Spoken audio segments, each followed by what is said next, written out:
doing, Gig? I'm doing well. How are you doing, Martin? I'm doing really well, thanks.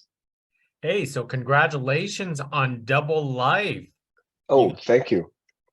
gotta love these type of mystery movies, but I have to hear it from you. Is what drew you into this project? I was offered a thriller and given three scripts, and this was easily the best of the three. And I think part of it was the double warriors that I got to play with on this one, and I was drawn into the script immediately by the idea of two female leads battling it out like this.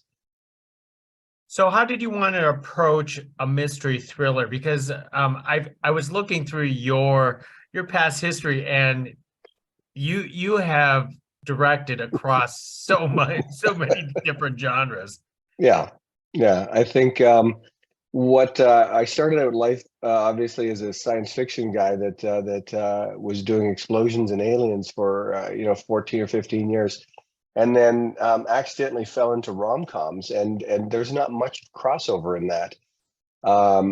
And just recently have been heading back into the thriller genre, and truthfully, it's so much more fun than some of the other genres to play with, because it doesn't have to be dark, it doesn't have to be light, and you get to play with a lot of um, a lot of things that uh, allow you to experiment with the way you shoot things, allow you to experiment in the way that you have an edit cadence that is different, just because you're trying to hold suspense and things that you don't get to hold suspense a lot in a rom-com.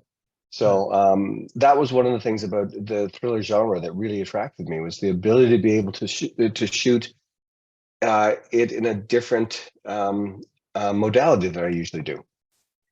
Well, in this case, I guess it could be similar to a rom-com because you have two main characters, but this is two female characters. Yeah. How do you balance between two female characters in a film like this for yourself? Well, I think one of the things that you have to consider is that these are two females that are both wronged by the same man, and they don't get to spend any time wallowing in that. They don't get to spend any time being in that emotional state, because they just keep falling from one of these mishaps into another. And I think that when you think of that as a driving factor in something, each time there is a chance for one of them to talk to the other about that kind of stuff, something else happens. And certainly with Javicia and Pascal in here, we talked about that a lot. We talked about the ability to be able to connect with each other on an emotional level, and keep having that torn away from you, either because someone is after you, or because you discover a film strip of pictures in somebody else's bathroom, and that just keeps that cascade tumbling. So that's a big difference between setting up a love triangle or something like that. You're dealing with a love triangle here, but it's only a small foundational block. It isn't part of the movie for the most part, other than what brings them together.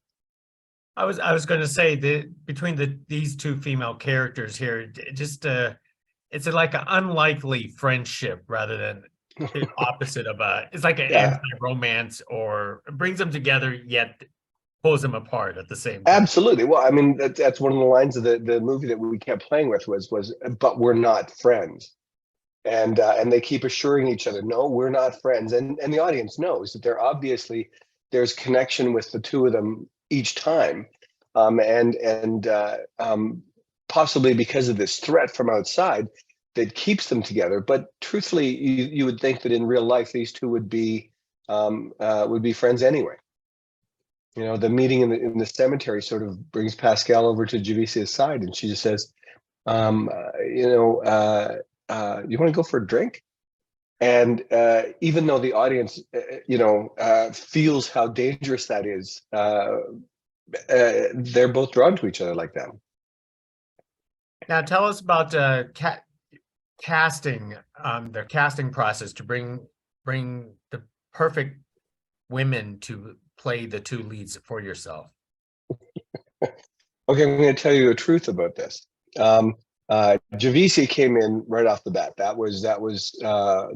She was my first choice because I needed somebody that had the wherewithal to be able to fight and act in a big way, and I had also cast Trisha Helfer in the other role. The weekend before we started shooting, Trisha had called me and said, "Oh, I've tripped in my house. I've tripped and I've hurt my leg, and I can't possibly, I can't walk." And she assured me that she could do the role still, and I really wanted her to be able to do it. But you can see in this movie, it's such a run and gun that there's no way that she could. So she very graciously bowed out, and I was left a week before production, no, days before production, needing to find a second lead in this. And I have done 4 series with Pascal Hutton, plus some movies, very funny marriage movies with Pascal and Kevin Smith. And I worked with Pascal in Sanctuary, where she was an FBI agent to Robin Dunn's character Will. And I worked with her in Arctic Air, where she was the lead of the series, and put her into the worst conditions ever in mountains and things like that, and had her act her way through those things. And I thought, there's nobody that can do this, especially in short notice, that I would be able to get, that I would feel comfortable with. And putting them up against Javis Leslie like that, and saying, here, compete with this.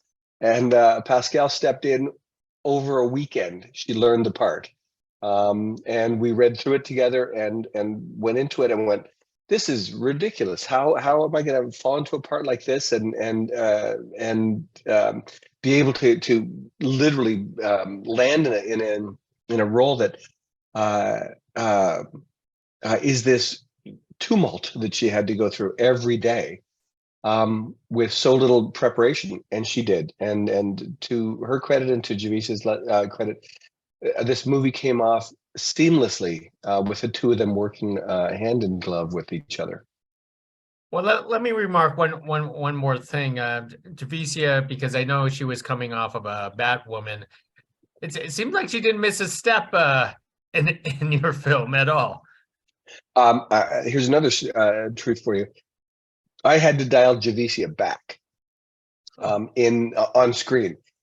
The fights that she has, that fight that she has in the hideout, the note I got from the network, and the note that I got from the studio was, she's too good at this. And the stunt coordinator said the same thing. Was, she really knows how to fight. Should she know how to fight this well? And I actually rewrote the scene where the two of them are driving, and Pascal asks her, "Where did you learn to fight so well?" And this character of her boyfriend that taught her to fight or to punch and shoot came up, just to sort of give reason for her Batwoman training in those fights. But we did. I mean, I literally had that scene 5 or 6 different ways to make it look like she didn't really know how to fight that well, and took the some of the best punches and best kicks out of it, because she just really did. Wow, that's wonderful. Well, Martin, thank you very much for carrying this conversation with us. I am so fascinated about the behind the scenes. Hopefully, I guess we'll see if you stay in this genre or go back to a romance or sci-fi down the road. Oh, I mean, I'm right now into a rom-com that we wrapped at 4:40 this morning, and heading into another one. But then I've got 3 more thrillers coming up in the near future. So you'll see more of them, and hopefully I see more of you. Well, can't wait to carry this conversation again. Thank you very much, Martin. Thanks so much. Appreciate it. Bye-bye.